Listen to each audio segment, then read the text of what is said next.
Thank you very much, and thank you everyone for coming so much in time. So welcome to this webinar. I am Berta Vall. I'm the research manager at the European Network for the Work with Perpetrators of Domestic Violence. And here with me, there is my colleague Dure, in charge of communications and supporting the IT aspects. We are thrilled to have you join us today to discuss an important and also often underexplored aspect of gender-based violence, the use of force by women. As we know, many perpetrator programs, we receive referrals of women and we work with them, and therefore it's critical to understand the dynamics and the complexities surrounding women's use of force. This issue has been significantly overlooked, and therefore there is a pressing gap in both knowledge but also in practice on how to address this issue, especially in a way that acknowledges gender sensitivity. And this gender-sensitive approach is very important. It demands that we consider the social and cultural factors that influence why some women use force, and also how the interventions with women that have used force can be empathetic and also effective. Especially, it's especially relevant not to reinforce harmful stereotypes and not to further victimize women. So today's webinar is part of our ongoing efforts to shed light on this critical issue. We aim to expand the understandings of women's use of force and to improve the quality of intervention and support services by examining these dynamics, and we also hope to move towards a more holistic and informed approaches. In addition to today's presentations, we are also working on a comprehensive mapping that will explore and is exploring the European practices and approaches of interventions for women who use force. This mapping will be ready by the end of the year, and we hope that it would also provide valuable insights into how different countries and different organizations are trying to respond to this issue.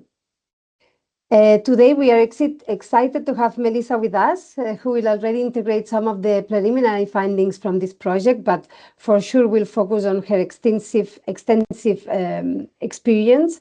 Before I introduce her, I'm just going to give small details about the webinar. This webinar will last for 1 hour and a half.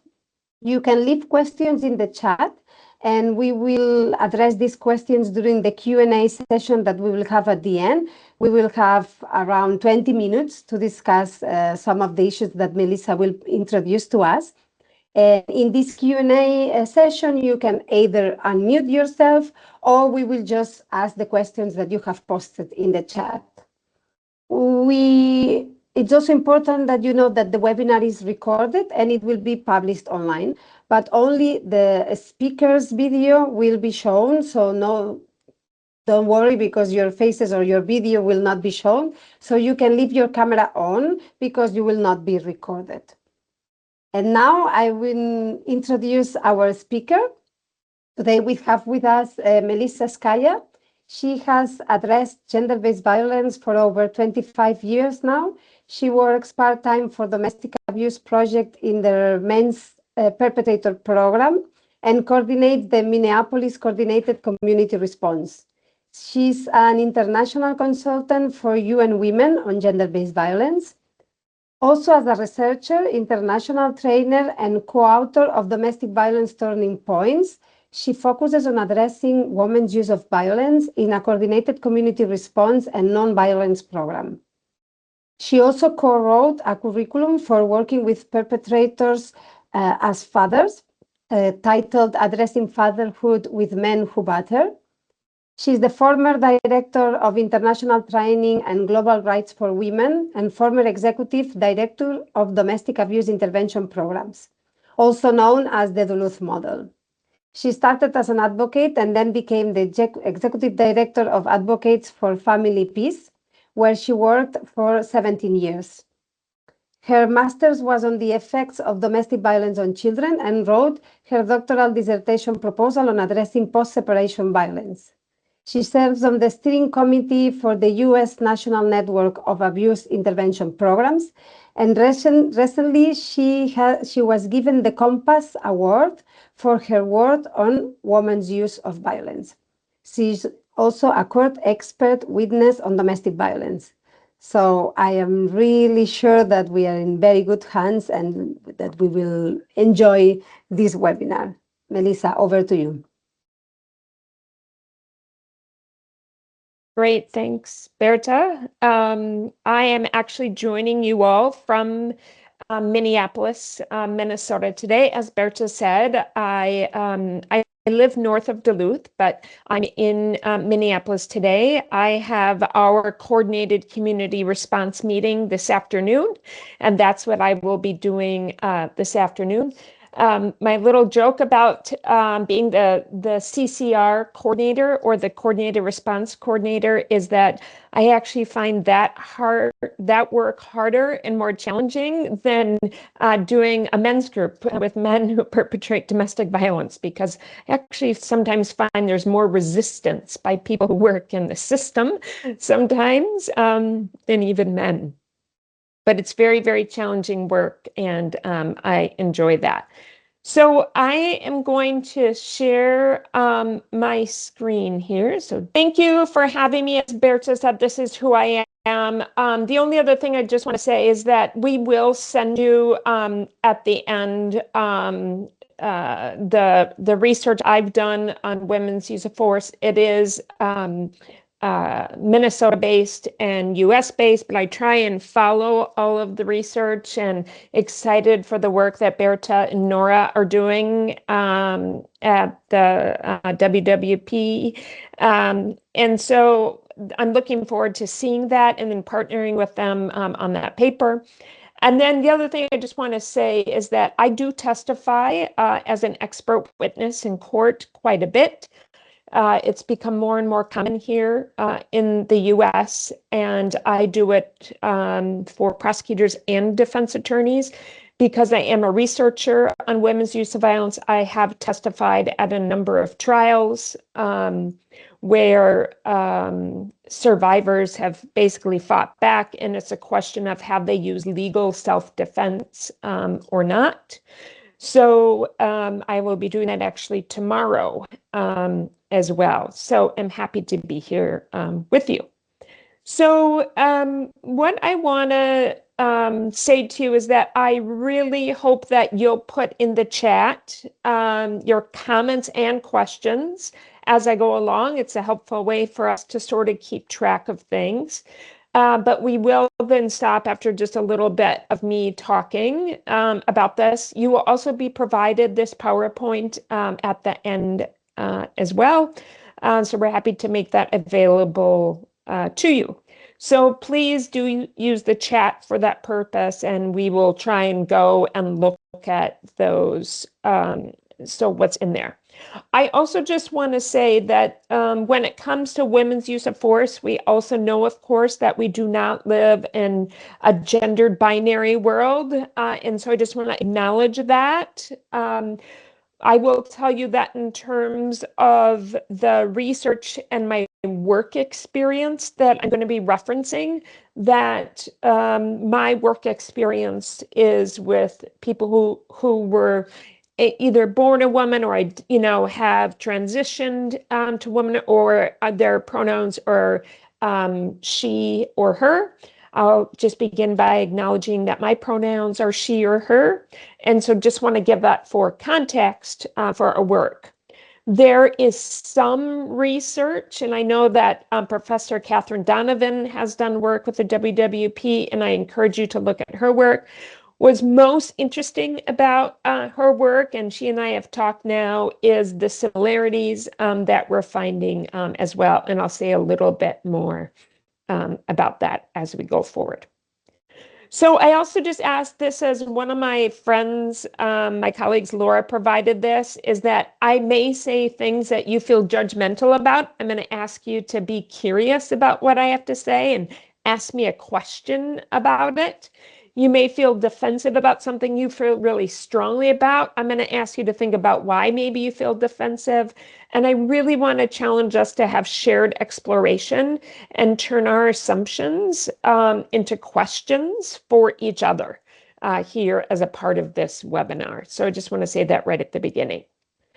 But one of the most important things that I hope that you get out of this is that what I'm talking with you about here today is you're going to hear me say the word context a lot, and about why words and terminology matters, because as it relates to women's use of violence in particular, this is really important.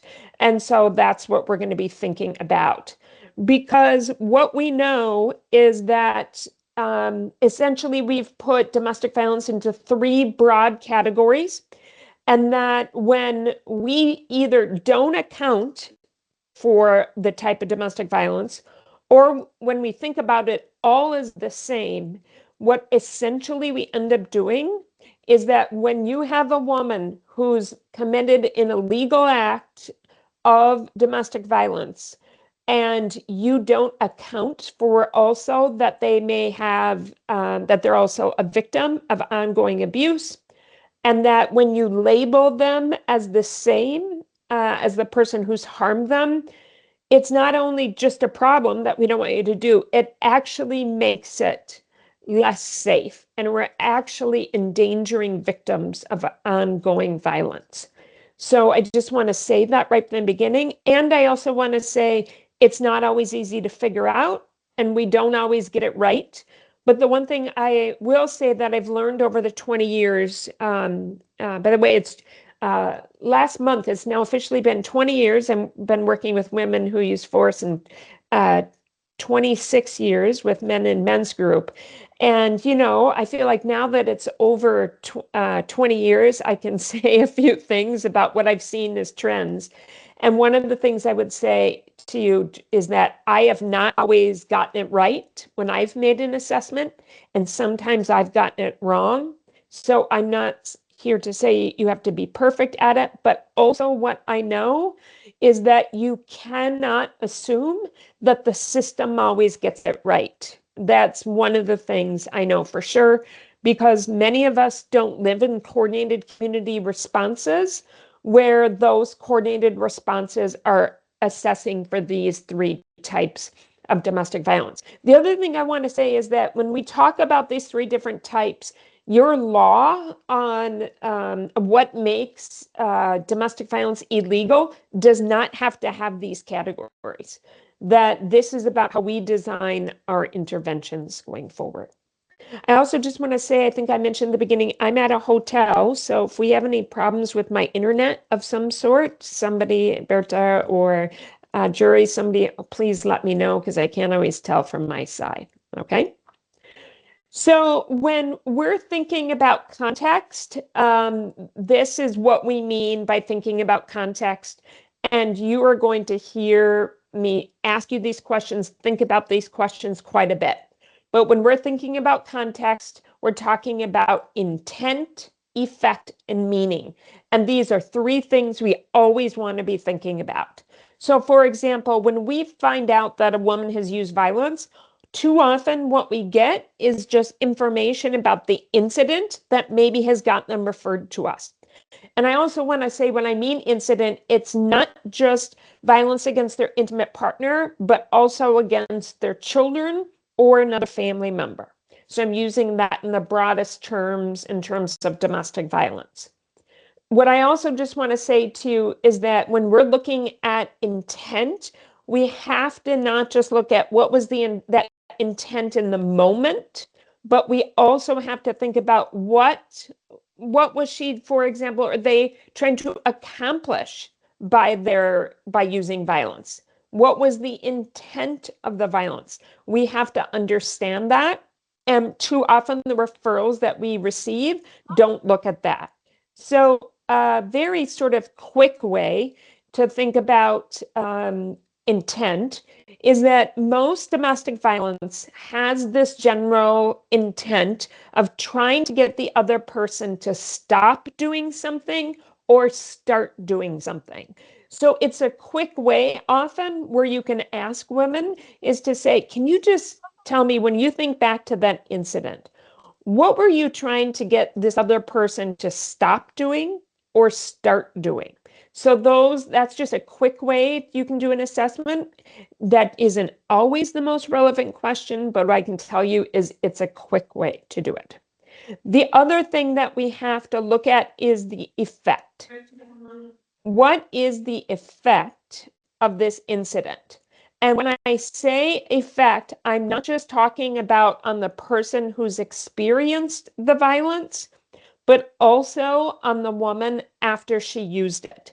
The reason why that's particularly important with women's use of violence is because now there's actually research that has proven this. We'd heard this anecdotally for many, many years, that when you have women who have been experiencing abuse and committed an act of violence, what the research has shown us is that many of those women then experience an increase in the severity or frequency of the violence that they have been experiencing. So if I don't know how many of you in Europe, of course, the geography, as Berta said, that I come from is in Minnesota, in the central part of the US. But many people knew about the Sean Diddy Combs trial in Cassie, who was recently on trial for human trafficking and domestic violence.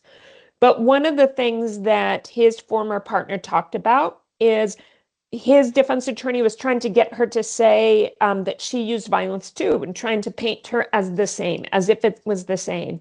And what she said in part in her response was she said, yes, I did. There was one time I had it with him.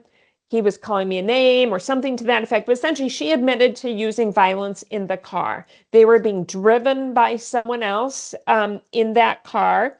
And so, but what she then followed up by saying is what you have to know and understand is that when I used that domestic violence, that was one of the times right after that where I experienced the most violence then against me.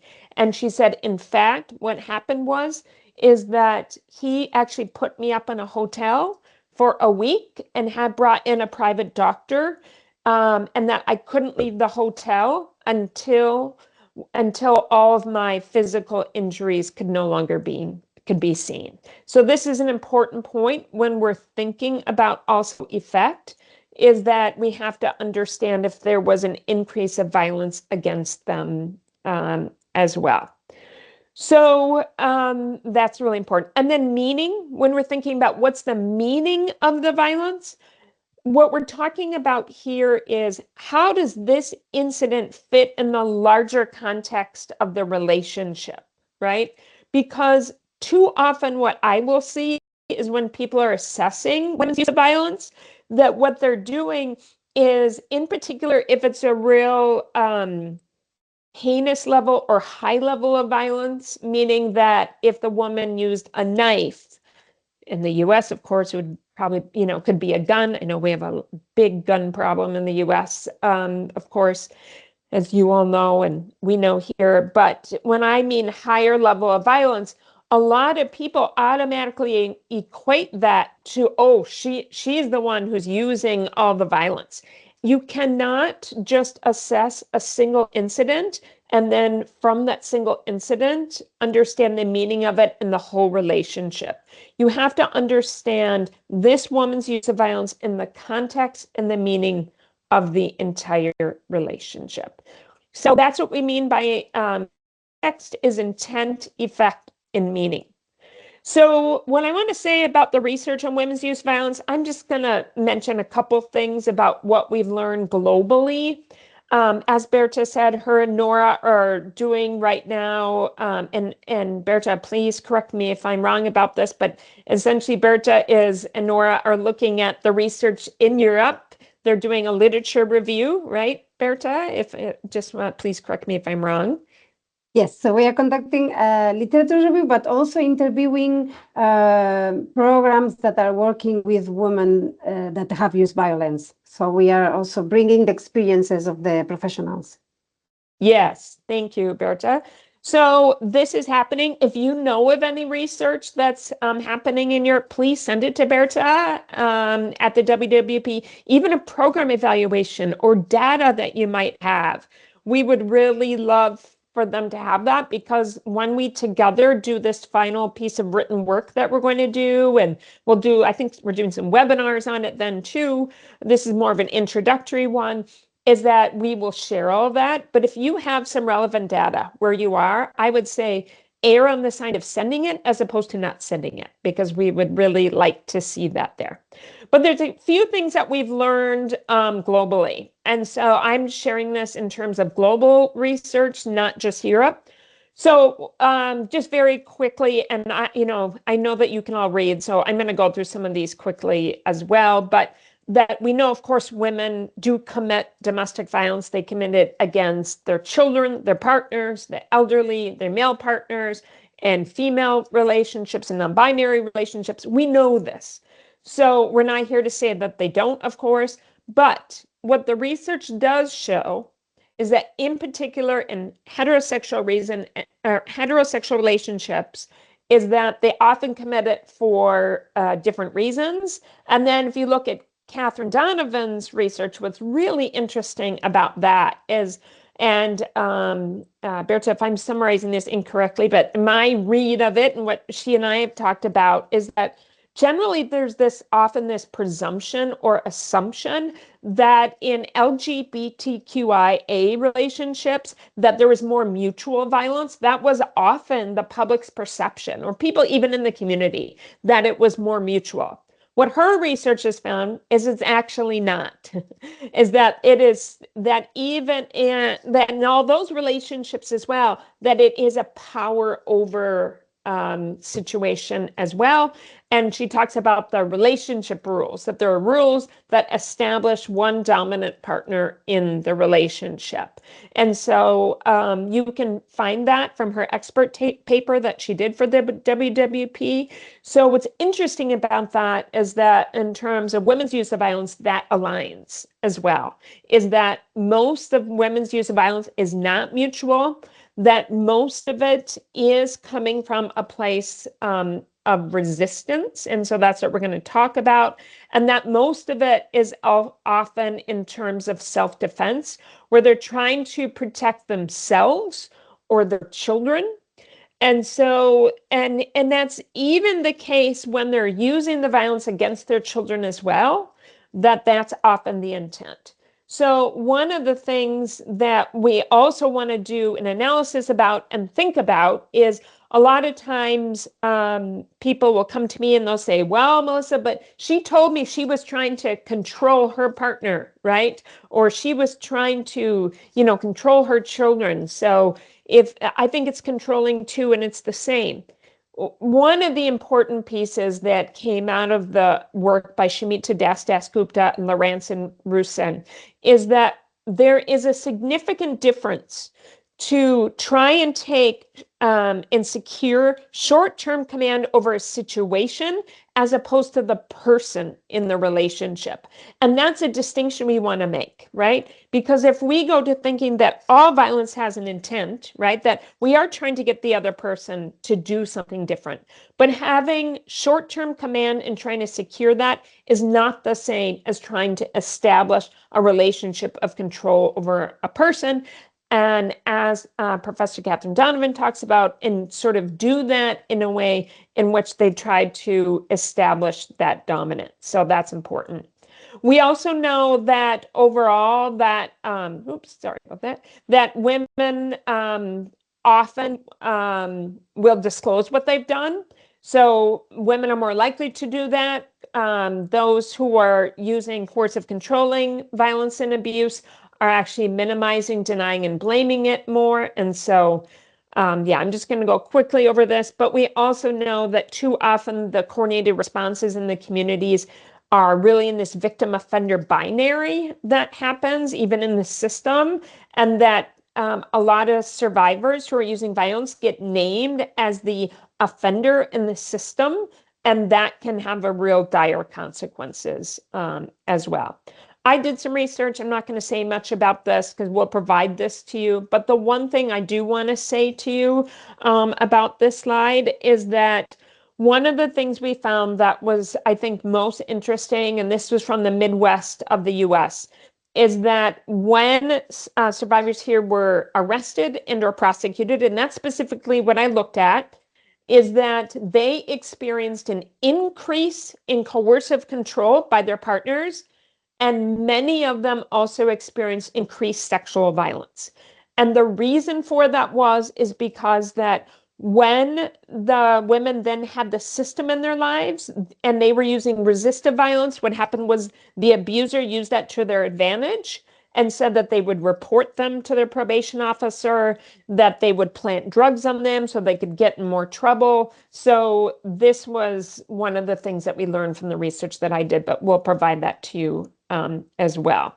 So we really have to look at this in terms of the, what their partners are doing to them. But we also know that if she uses force again or violence again, it is putting her at increased risk of future harm.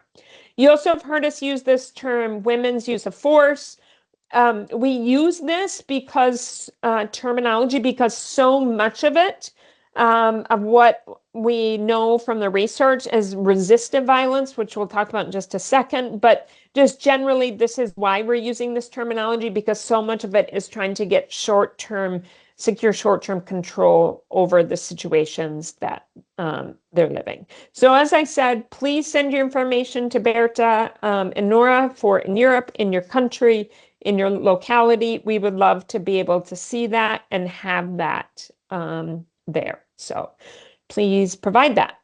So what I want to just talk with you about here a little bit is what we call the 3 types of domestic violence, and then say a little bit about our interventions. And so you've heard me talk about a few of these already. And once again, I know you can all read, so I'm not going to read these slides to you. But overall, what we're saying is that there are 3 types of domestic violence, or what some people also call intimate partner violence: coercive controlling violence and abuse, resistive violence, and violence unrelated to coercive control. I'm also going to say a little bit about women's use of violence against their children.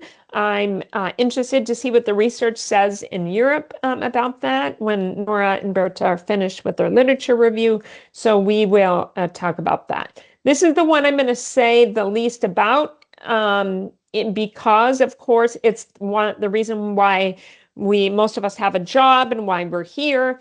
But the one key thing I want to say that I think we don't talk enough about is that the perpetrators of this type of domestic violence also have a lot of entitled thinking, that they believe that they are entitled to control their partner, that they have that sort of thinking and behaviors. And a lot of course, the thinking or the actions related to entitlement don't show up as crimes, right? But it's what women are often living with. But I also want you to deepen your knowledge about entitlement thinking, because it's going to help you better assess for the woman who's using violence about whether or not they're using coercive controlling violence and abuse. Because of course, I have worked with, I have certainly assessed, in my 20 years, a number of women who've used coercive controlling violence and abuse. It has not been predominant, though, by any means. It has been a small section of the women that we have had referred to our program in Duluth and Minneapolis. And that it's been a small percentage of the women that I've worked with. And so this is important, though, for us to recognize this entitled thinking. And of course, the other thing just to mention here about this, that it creates a power differential in the relationship. So we have to understand that power differential when we're looking at this. And this is what's aligned with Professor Catherine Donovan's research, is that setting up this power differential in the relationship is a big part of this. So that's also what we want to think about. The power and control wheel, as I'm sure many of you, but not going to assume everyone has seen this. It comes from Duluth. One of the things I want to say about this wheel, it has been recreated all over. And if you have that in your hands or at your program, a gender neutral power and control wheel, then I want you to make sure that it is one that is approved by the original authors. It is copyrighted, because what I would tell you is most of the ones that are out there that have degendered them are a violation of the copyright and are not based in the lived experience of survivors. That in Duluth, they've taken a pretty strong position, which is that in order to adapt this power and control wheel, you have to do one thing, which is to go and talk to the victims of the abuse. And because that's what this power and control wheel does, is documents that.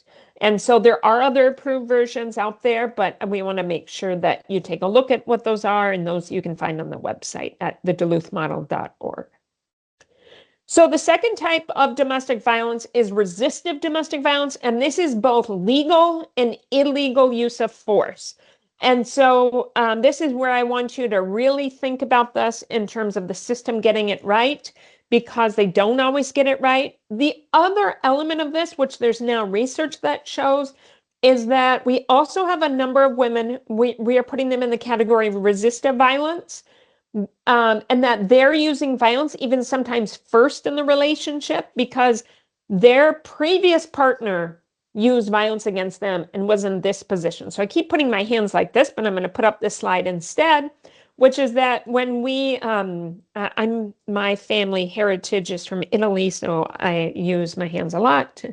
But that this sort of thing about resistive violence, when we're looking at the types of domestic violence, these are the two most predominant forms: coercive controlling violence and abuse, and then resistive violence by survivors and children as well. We know that a lot of children will use resistive violence.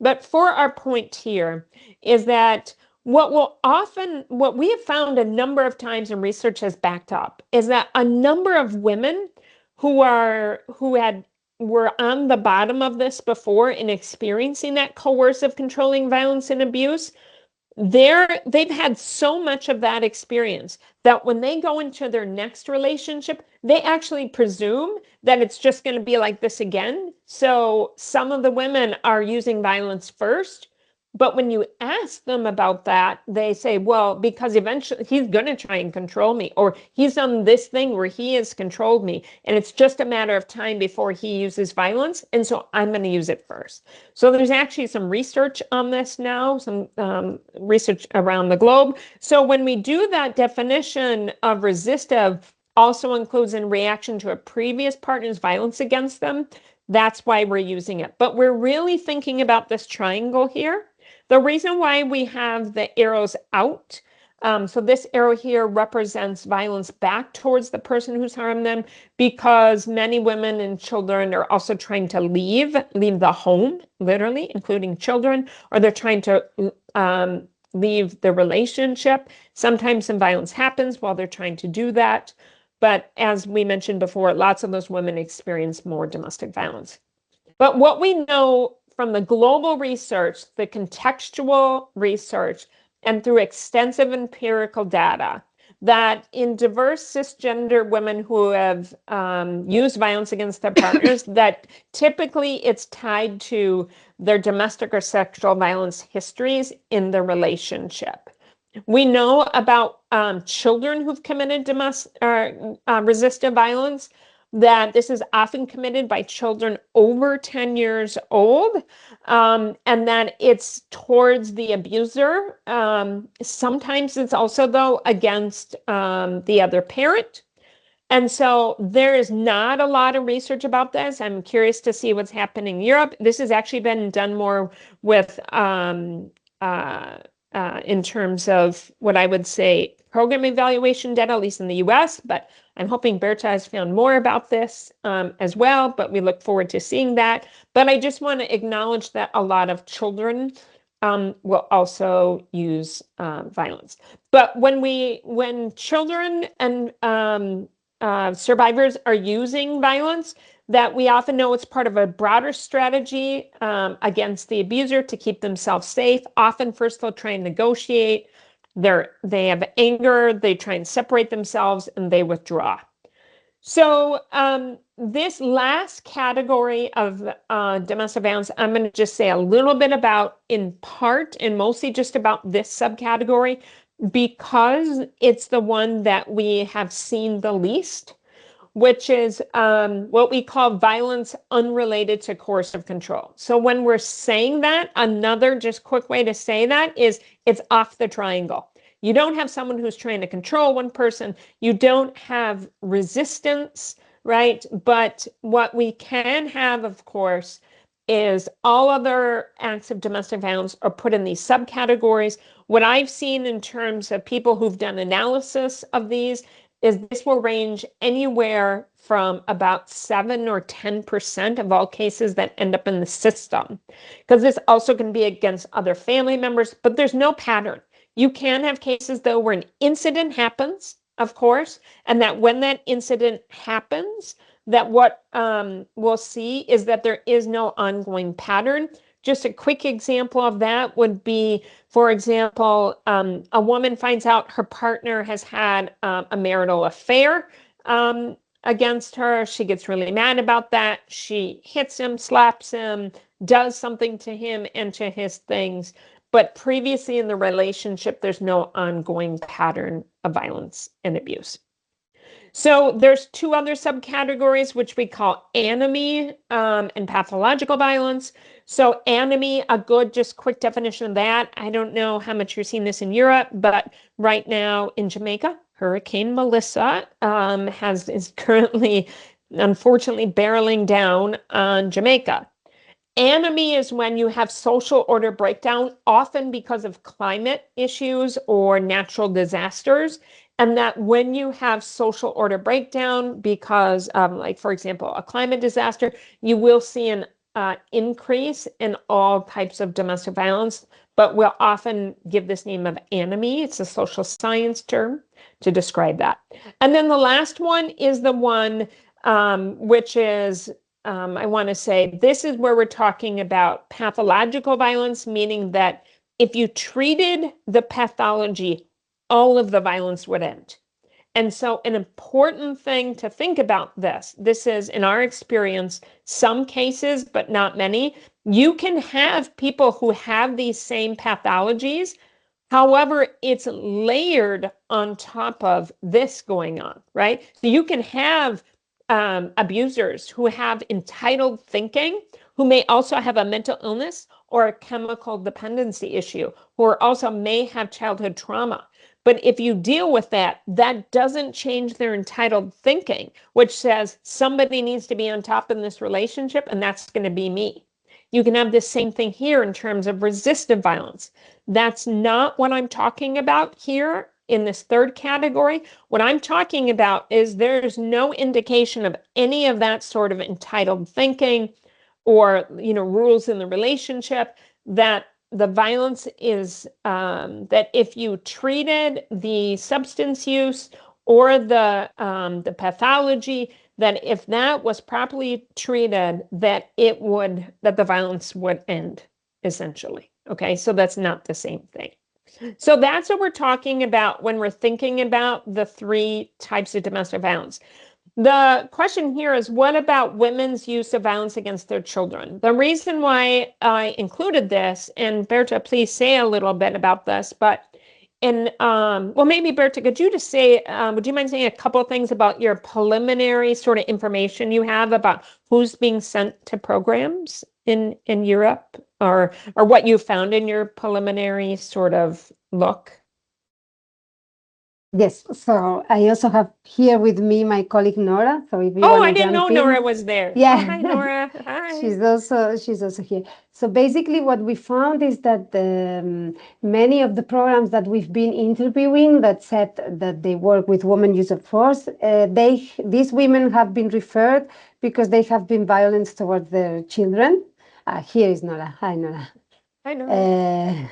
So I think that's a little bit the context in which we were probably discussing that, right? Yeah. Yeah. Yeah, there are only very few cases, or like few cases when women were referred to being using force against their partner, but it's, as Berta said, they are mostly referred to because they use some sort of violence against their children, and some come voluntarily. So it's also a mix of who come, like most of them comes voluntarily because they really want to change and take responsibility, and there are only a few who come through social services or family court. The idea is, how do we further assess for other types of violence? How do we connect them? So this is a little bit the gap, Yeah. Thank you, Berta and Nora. Yeah. So what I want, if you get a referral of the woman, I want to understand the context of that violence against their children. And these are, of course, the questions that I've put forward about that. What we will often find is that, and I've had a number of referrals of women who are sent to me because of their violence against their children from social services or from the criminal system, or women who want to do it voluntarily. I can tell you, based in my experience, I'm interested to hear about this in Europe, of course. This is also true in Australia. I work in Australia a fair amount, is that many of the women who are using violence against their children, in my experience, are also experiencing, so what I would say is they're on the triangle, right? So yes, they have their act of violence has been against their children, but they're also experiencing coercive controlling violence and abuse. So they're living in this situation, essentially. So that's in part why we have to understand the context, and we want to understand that. But you can have situations, of course, where it is only against their children. They're not using it against anybody else. But what I would tell you, and what's the hard part about this, is that my experience is that if you offer a group for women, and or if you're thinking about it, the challenge about doing a group for women is you're going to get a whole bunch of women referred for a whole bunch of different reasons. And that's a real problem. And why I mean problem is because you want the same conversation in the room, right? And so that's what we want to be thinking about. Actually, I'm just going to move ahead to this for a second because I want to, since I'm talking about it. But one of the things I just want to say to you is that when we're thinking about this, and we're like assessing for groups here, is that we want to ask ourselves, why was the woman referred, right? What type of domestic violence was the woman using, or violence against her children? But is the woman also experiencing domestic violence? And when you're looking at these three different types of domestic violence, you do not want women who are using coercive controlling violence and abuse and resistive violence, or violence unrelated to coercive control, in the same group. Now, it's sometimes hard to figure that out right away. In my experience, that you often can't figure that out right away. And that's why we organized Turning Points, which is the curriculum we use, to really spend up to 9 different segments on trying to figure out who's using violence against who and for what reason. So, Berta, if you remind me, one of the things I can provide everyone is our self-assessment that we use for women. So I'd be happy to provide that, and I will.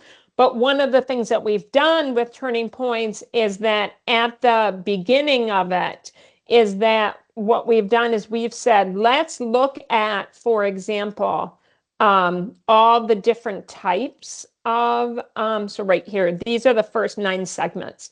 So what we do in our orientation is we do that self-assessment with women. And then at the end, we're asking them, are you, the one who's battering or using coercive, controlling, violence, abuse, resisting, or using non-battering? Are you off the triangle, for example? Now, it doesn't often take 9 segments to do that. I've often found takes a few to do that, but in part, what I've done this group now for 20 years, I can tell you every single time in my experience, when we've used our self-assessment at the beginning and then we've used it at the end, that women's self-assessments change. after they understand more about what they've been experiencing and reflecting on their own use of violence. So this is a really key thing that we have really come to understand and think about and know. But of all the ones I've done in 20 years, I've never seen one that's the same. So yeah, so when we're thinking about this is why, as part of Turning Points, that we've really sort of divided it up into 3 different parts, because what we want is we really want to make sure that we have women who are using the same type of violence in the same group together. So I just want to say just a couple other things about this. Sorry, I'm going backwards because I had moved ahead here. But one of the other things I just want to say is that what you've heard me say, of course, is that this matters in terms of looking at context. The big question I would also you encourage to learn and find out is, what do your laws on self-defense look like in your jurisdiction, in your country, in Europe? I don't know if they're all the same. My sense is that they're not, that it's by country, but I don't even know if it's localized. But what I'm telling you is that if you're going to start working with women who use violence, what you need to have a better understanding of is what is the law in self-defense, because you're going to end up getting a number of women who are sent to you who are likely have used legal self-defense and probably shouldn't be there. Now, that doesn't mean that you can necessarily change that, but it's one of the things we want you to monitor and track and look at. And so, because when we started to see that, we did a lot of work with our police, with our coordinated response, to make sure that we weren't getting women who were using legal self-defense in our community. I think the best people to get this sort of training from is either a prosecutor or a defense attorney. They think about laws on self-defense all the time. So I encourage you to go to them to look at them about what the law says on self-defense. So the term domestic violence has, in too many places, in my opinion, taken on too much of a gender-neutral, non-contextual meaning. And that's why we've started to put domestic violence into these 3 broader categories, because what we want you to do is better understand the source of the violence, because we do not generally want men in women, particularly in heterosexual groups, for example, to be in the same groups. We don't want them there at the same time, because there's also social science research that says, for example, particularly in heterosexual relationships, when you put men and women in the same groups, and this has been found actually in the substance abuse world in particular, that the outcomes are worse for women, in part for long-term and short-term outcomes when you have mixed gender groups, particularly for heterosexual relationships. So many people don't have enough women for a group. We meet with them individually. I do a lot of that myself, but you really want to understand the source of the violence. I've mentioned this already a little bit, which is Professor Catherine Donovan's work. Please take a look at this. It's on the WWP website, so take a look at that. But I want to just also say a couple of things before we move on to questions, because I know that we have a number of them. Or I guess I don't know, because I can't see the chat. So there's some, I can't see the chat right now. So are there some questions? I'm tracking. Maybe you can finalize and or Yep, continue. that's what I'm gonna do. I'm on it. Yeah, okay, great. Because I'm just going to say a couple of things about Turning Point so people understand the context of it. The other thing I will provide you, and please, someone at WWP remind me, but we have a free preview copy of the Turning Points curriculum that we can send to people so they can see it. But as I mentioned before, that we created it in the US all from focus groups with women and interviews with women who've used violence. So I'm not here to say you have to use Turning Points, but what I am going to say to you is that I have 2 criteria about what I consider valid and credible curricula for women who use violence. The first one is is that they have been developed from the lived experience of women who have used violence. That some work has been done to look at actual cases in a country, in a jurisdiction of women who have used violence to find out the context of that. The second thing that gives it credibility for me is if it accounts for resistive violence. If it's looking at not all domestic violence is the same. I've seen too many curricula, including in the US, where if I look at the curriculum for men and women, the only thing they have changed are the pronouns, for example, right? And I've recently seen one where now they have put the title, they have their men's curriculum, and then the other curriculum says women and gender diverse people. So that's the change they've created. That's problematic for me, right? That's not what I'm talking about in terms of context, that you have to understand the context of the lived experience. And so those are the things that give it credibility. So as I mentioned before, we do these 3 different parts. I'm not going to say a lot of bit more about that. But what we are looking at is the experiences of women who've used violence, and while also looking at their not just their use of violence, but their experience of violence, how they're coping and surviving domestic violence if they're experiencing it. We recognize the right to defend oneself, and that we also challenge with women the notion that violence is the only alternative to a bad and abusive situation. However, the big caveat on this, we also are very careful about not over moralizing or even using the word choice, because when you're living under an abuser, you have very limited options and very limited choices. So it doesn't mean that there aren't alternatives, but we're very careful about that when we're thinking about this. So I think, Berta, I'll pause here. I also believe in what I sort of call death by PowerPoint. I feel like I've taken a little bit of all your souls because this is really hard for me just to use this. And so I do not want to do death by PowerPoint. You can all read, you can get these materials. So I'm just going to pause there and go with. Thank you very much about this. So I think it's more or less time. People were also asking if they will have the presentations, if we will have the recording. So yes, we will share all the presentations and you will find the recordings in our YouTube channel. Also, before you leave, please take just 5 minutes, 3 minutes to answer the evaluation form that we will be posting now in the chat. For us, this is very important. We want to keep track of the quality, but also how useful are the activities that we develop. So yes, we really analyze and take a close look to all of these feedback forms, and it's really, really important for us. And thank you, Melissa, for being here with us today and for sharing your vast knowledge on the topic. As we were saying also, we are now focusing on this literature review, but also conducting these interviews with professionals to see how all this knowledge that Melissa has in the from the US context, let's say, how we can integrate and what can we learn from the European context. So if you have any experience, please share that with us. That would also be very, very useful. So thank you, Melissa. Thank you, everyone. And